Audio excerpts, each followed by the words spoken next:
September 2024 hazvina kutombomira mushe. Muri yeZimbabwe ndadzoka zvekare panapa. Ndine nyaya yakabuditswa nehurumende, nyaya iri kupisa pakabuda paragraph panapa riri kubva kuna Minister of Transport, kuna ministers vanoona nezvemunziranzira umo. Pane nyaya. So what I'm going to do now, I'm going to summarize the paragraph zvidimbu ngoti gaga so that ndongokwanisa kukuzivisa zvimwe zvinhu zvikuitika, but I understand kuti vamwe vanhu munenge muchinzwisisawo zvakawanda. This paragraph ndo randaisa paside up, so unokwanisa kungotora kana kuti ngopause a little bit kana wanonge uri kumashure kwetime so that wonyatsoverengawo, but I'm sure vazhinji rinogona kunge rakapfuuroni kwamuri. Saka ndakotiregedza ndidarike nepanapa ndikuzivise zvinhu zviri kuitika. A lot is happening in Zimbabwe right now, kuitira kuti just in case musazoshamisike makuona kuti zvinhu zvakuzosvika apa sei, zvine kwazvinenge zvakatangira. Saka nhasi take tichingodhuma foundation yekwazviri kutangira nekwazviri kuzoenda, tichionesana kuti zvichasvika papi. So kana uchangovhura tanga nekulike this video, topinda mushoko tichizivisana nyaya yezvinhu zviri kuitika, nekuti munhu wese ari kubatwa mhanda matsipa this regime yavamunangagwa iripo iko zvinezvi. Now ndiri kuona pari kunzi no comb should drive on the road without a speed limit device installed. Speed monitoring system installed. Combs shall ferry passengers and travel 60 km from the city to town of registration. Ndiwo mashoko atiri kusangana nawo panapa. 60 km ndo dzinogumira kombi kubva pane town baika register ndo menenge chikotenderera muregius. Ndo mashoko ari kubuda pano, ari kubuditswa nehurumende yavamunangagwa through minister wavo. Ndiwo zvinhu zvaari kutaura panapa. But vana veZimbabwe vakawanda vane zvizhinji zvavari kuona panyaya iyoyo. Pari kupisa, handidi kukunyeberai nhasi panapa hapana kumira zvakanaka. Ndaonera hapana kumira mushe muri yeZimbabwe, nekuti this whole thing yaitika ikai yatanga kundiratidza zvakawanda zvakutaura nemumwe mwari kuti if you guys started manufacturing speed limit devices as a country, or is this another Chivayo tender mission, over promise and never deliver? Uriona imwe nyaya hapo manje. Chimwe chinhu chataka kugadzirwa chandaonera inini igap recorruption raitika kuvhurira mapurisa mukana. So kuti imagine kuti changotongonzi unofanira kunge speed something icho chacho chakainstallirwa pa public transport pa kombi yako chakutodiwa kuti chitoonekwa kuti tegiro rinobva kupi for emergency, ende makombi vachamira line rakakura sei kuti vachinotrai kunochisa chinhu ichocho. Kutongosanganirwa newe uchitombotanga watonyora, that's it, and the next thing patogadzirwa imwe opportunity ya someone yekuti aite mari. Ndozvo zvitori umwe munhu akutoita mari nekugadzira zvima speed something izvo kwazvinenge zvichimanufacturwa ikoko kwacho. Umwe pane umwe munhu anenge atovhurirwa gap iroro, ndo mashandiro avo. I understand kuti vanhu vakaenda kuChina iko zvinezvi, ende pamwe kuChina kunogona kunge kukashanda mari dzakawanda pamwe I'm saying pamwe. Saka kunoka kutry kuda unodzora, at the end of the day tichiziva nyaya dzaminister of finance kuti anongobuda akungotaura zvimwe zvinhu budget dzimwe zvaizvo. Saka kana chinoti ini manje deliver futi nebudget apo tinotadza kuzonzwanana nevanhu zvakanaka. Saka vakutongotry kuhasela. It's like munhu wese ari kutongoyamwiwa. Ndo situation iri panapo, munhu wese ari kuhaselewa, vari kuhasela vanhu. That's the current situation yandiri kusangana nayo, yandiri kuona iri kuitika in Zimbabwe. Mumwe ari kuti, is this a wise policy? What are these restrictions mean to achieve? Will the ordinary person benefit or only be worse off because of this government invention? Unaona imwe nyaya inoitika ndekudai so yandakaonera inini zvangu. I understand zvekubvunzwa, but imwe chinhu chandakaona muZimbabwe ndechekuti unoona mabusiness acho ichasvika to extend yekuti even kana munhu nje anogona kunge akuremerwa nekuita business iroro. And what's next? Pane mari ndo acharamba nemari. Varombo ombodzwa panonzi varombo muchagara munavo. Varombo vachawedzera kuramba vachingoita varombo, vachitowedzera kusauka. That's the situation yandiri kuona panapa, kuti varombo vacharamba vachiita chi.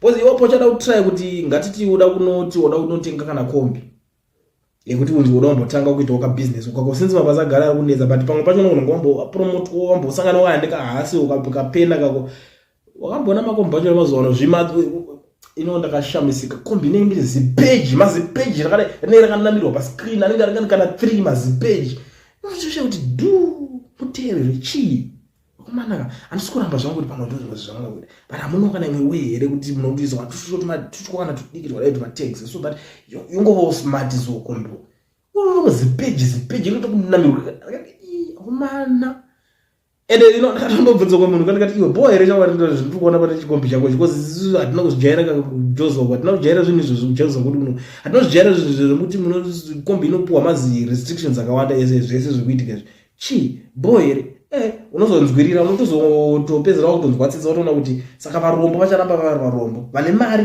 vacharamba vachingopromotwa ende vane mari vacho vatoramba vachitora advantage yekuti even kana mumabusiness kuomeserana bhozi zvicharamba zvichioma tegi iroro enda unoriweka kuti unoita mari ndopo uchatanga kuona kuti zvinhu zvakutochinja ende the funny thing ndeyekuti unotanga kuramba richingokwidzwa moma matoona kuti hapasi kumirwa ndo imwe situation yatiri kuona inokwanisa kuitika umwe kuti those requirements mean more money for traffic cops through bribes ndazvitaura manigiri vakomana vanenge vakutongopinda pamari vakutongopinda mari vakomana mari vakutongoshinga mari zvakaoma umwe ari kuti the house is burning and you are busy kudira mvura mugarden. As long as the enforcement side of the system is corrupt, then none of all these measures are going to work.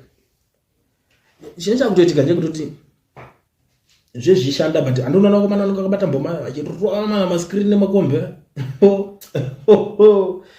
muchawanerera ende gore rineri handisi ndikukutaura ona rinzi rapera potangwa rimwe 5 years mu5 years imomomo zvinhu zvinenge zvakarongwa is just that zvinozongonza zvatikwanisa kuchitaka panguva 1 but chitai try kurerutsa muchibe kusiyanisa mazuva so siyanisa mazuva muchidai muchinzwa mbijana ndo situation yandiri kutoona kwaitori baba because all these things mashandiro azvo inari kutondinetso mwari kuti mafunga kurova vanhu bhegi ka gadzirai mapotholes first tozotaura zvese make roads wide and clearly marked pay mapurisa a living wage so that they don't rely on bribe. Stopping accidents is not rocket science, it's common sense. Just ask yourself, is it speed that killing people or chi? Because ido imwe nyaya inoitika toona kuti ayo it's speed iri kudai so but ngatimboweka zvinhu zvese izvozvo rodhi inenge yakadai so mukomana anenge apuwa target tichimanywa chamaroenda tumarodi zvacho tokuti vanenge vachibuda kuguko ndoti ndosvika tichizonokonzeresa kuti traffic ozopa panotanga kubuda mudzimba kadai so vanoengori kuti karodi kadai but marodzi akatwa wide so zvongozati mota dzangobuda dzabuda ka1 kungobuda dzakatoenda like ndinoona kunobuloka kunomboita mota dzichibva dzichibuda kana mutauni yeZimbabwe zvinhu zvacho is not necessary pamwe pacho panofanira kungodzaiwa takutongoenda pakavhurika pese mwana wese akutongobuda achienda mota dzinongobuda dzichienda iyende pamwe panozongona dzakawandisa traffic inozongoitiko iyende kwete kuti totonormalize kuti panzi pari kuitika zvinhu zvakaita sana transport is not fair andione zvinhu zvakaningina tozotaura nyaya dzespeed tambopedza ipapo I think zvokwanisa kumeka sense mwari kuti the enforcement of this is where it will be all rise and fall on if combis are actually operating without the permits, then I seek to see how it will work out. You have just created business for who make those private hire placards. Every long distance trip will be a private hire from now on. I believe it will be beneficial for government and combi operators to work together to find a solution that benefits both parties. Buses are also contributing significantly to road accidents. We must be steadfast in our resolve. Ndoma ngomashoko andiri kuona ari kutaura nehurumende yacho yombogarawo pasi yokwanisa kushandidzana nawo yombotaura nawo zvakanaka.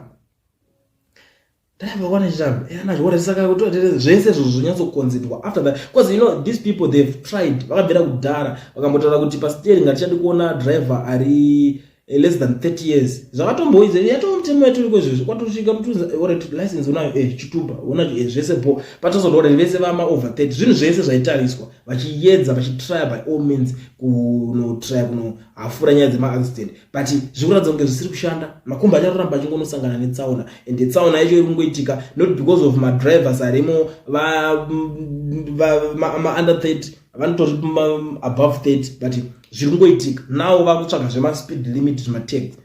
Maybe it will work, hatisi kuti hedu it's a problem, maybe it will work, but pane zvinhu zviri kutaurwawo nevazhinji panapa ndo zvatiri kuona kuti pari kupisa. Umwe ari kuti so it means these combis will have to dump their customers before they reach their destinations. Imagine from KK to Gokwe Gweru to Kanyi Blawayo to Kanyi. How do you expect people to travel?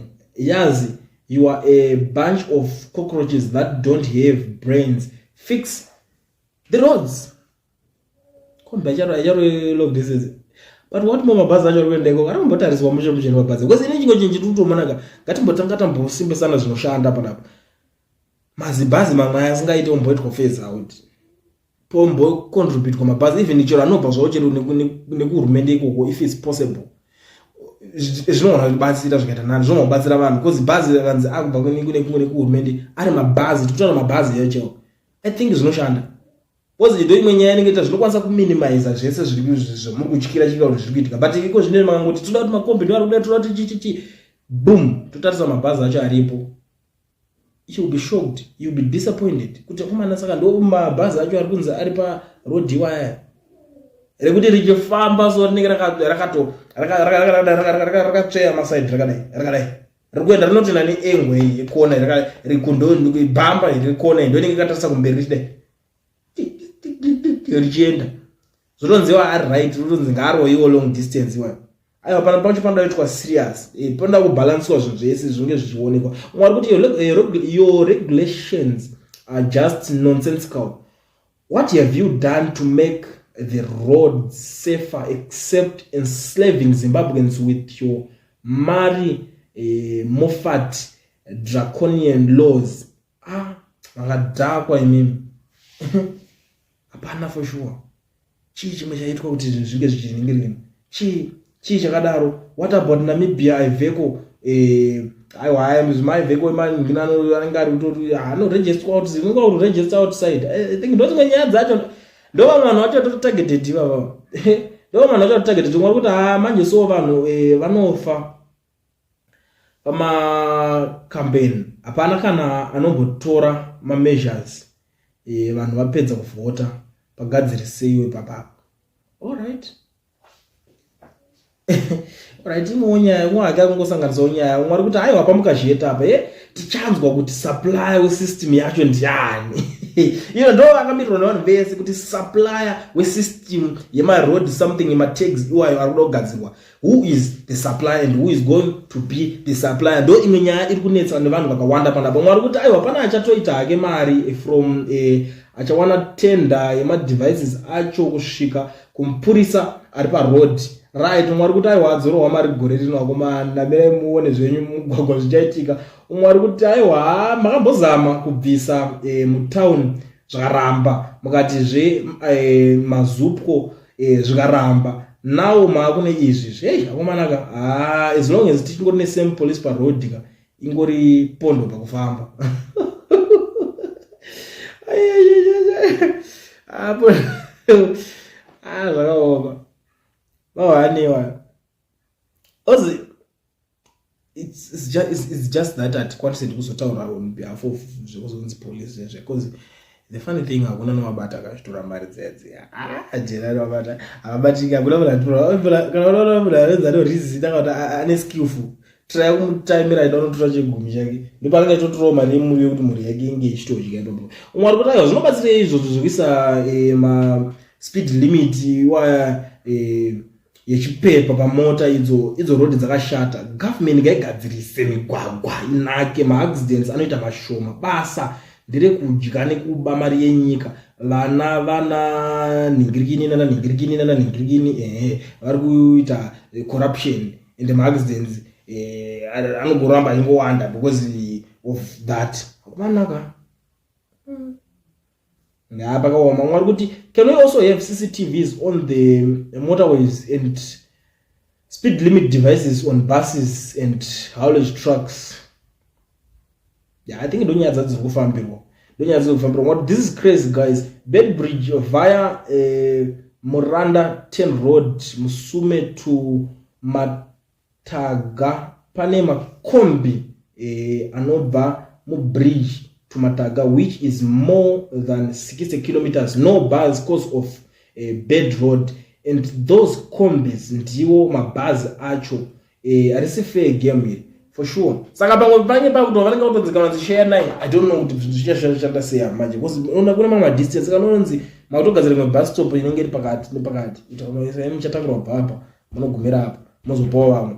Life achinoramba chioma manje. Cost of living uri kuona kwa zviri kuzoenda manje. Cost of living, transport ichatanga kuwedzera kuturiswa. Muri kuona kwa zviri kuenda ka hamuzviona ka, because mabhazi acho hakuna. Handiti why not because of mabhazi achinji, but mabhazi munzvimbo dzimwe hakuna because of maroads akashata. Kune imwe road yekuti bhazi aricho haritoendi karinodonha kanofambira dzimwe road dziri kwakadaro mukati Rodona and you'll be disappointed kuna bhazi radona manje uende munonyara mwari kuti nayo kasi unopengeriyo umanaka unoziva kuti kune makombi dziri kuenda kuwedzeriyo umanaka mwari kuti how is this practical and enforceable? Why combis only when buses are also contributing to the carnage of roads? Ndo imwe nyaya iri pano, ndo nyaya iri papa kuti why makombis chete kokumabhazi ofa inofanira kuongororwa. Mwari kuti at first thought anyone without knowledge of how combis and their owners never really feel the heat on the ground when it comes to police and law enforcement would think this is wonderful initiative, but no more corruption will be installed in the inspection officers. Apart from kugadzira corruption tags, alright, if is that alright, kana mafungo zvishande zvezvi masystem zvezvi motogadzira tuma anti corruption tags kuti unotokonza pa uniform yako iwo kana karapa ukatokuita corruption kutanga kutengesa hapo unonga kusubmit kubasa. I think zvinoshanda apo manaka ama one umwari kuti panapa that's positive. My worry is congestion already over congested cities with those combis coming back from long routes to seek business in cities. Pamwe pachatanga kutonetsa ipapa, but anyway mumwe wari kubuda panapa kuti aiwa mabhazi makatadza kana nhasi CAG Inter Africa nemamwe ose mayutongo anofamba kupfuura most combis mugwagwa umwe. Ngatingova consistent nemapolicies edu kwete kuda kudzvanyirira vamwe mota mbiri muchisiya the biggest culprits, your major players ana Stali I know the funny thing is mamwacho ndavo indozvo ndakaona zvangu honestly mwari to cut this long story short, you suppose to be putting speed cameras on the road. Driver and operator must comply. Simple as that. People I think inini because how we run out. Ma cameras akapinda omomo camera yebva yaona kuti pataona munhu angachifamba yoko your speed yadarikire. Zvazoonesa. Ende popotiswa na mutemo. Potogadzitwa kana speed kuti tinge makagumira apa tonoita zvinani. But the fun thing now, unaona chinoitika pa ma accidents aya pa ari kuzofa. Mota chero ichifambira mu 40. Panoitika accident iri serious ipapo. Vakarovana zvokuti kana mega amuzombode futi. Ichifambira mu 40 yemwe. Panotoita ka accident inotori serious inotodzima vanhu vese. You never think kuti ma accidents aya anoitika because mota iri kufambira kana mu 1 something. It's not like that. Accident aya anongotongoitika. Ndo zvimwe zvinhu zvatotoona zvinenge zvichitoitika panapo. Mwari kuti makomba akawanda kupfura mapurisa etraffic saka ndikoko aisha kumanaka. Same applies nemabhazi anopedza vanhu pa highway inda something tamuka zvino pakashata. aiwawo vanhu vari kungoisa mascarf apa.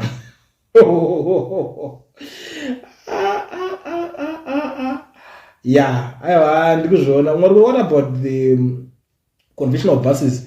Ko polisi ikaita basa rayo mutemo mutsva iyi ichabatsira here iwo mapurisa aya anonzi anopiwa pfumba muromo kuti vasina kana zvakakwana vapfure zvavo?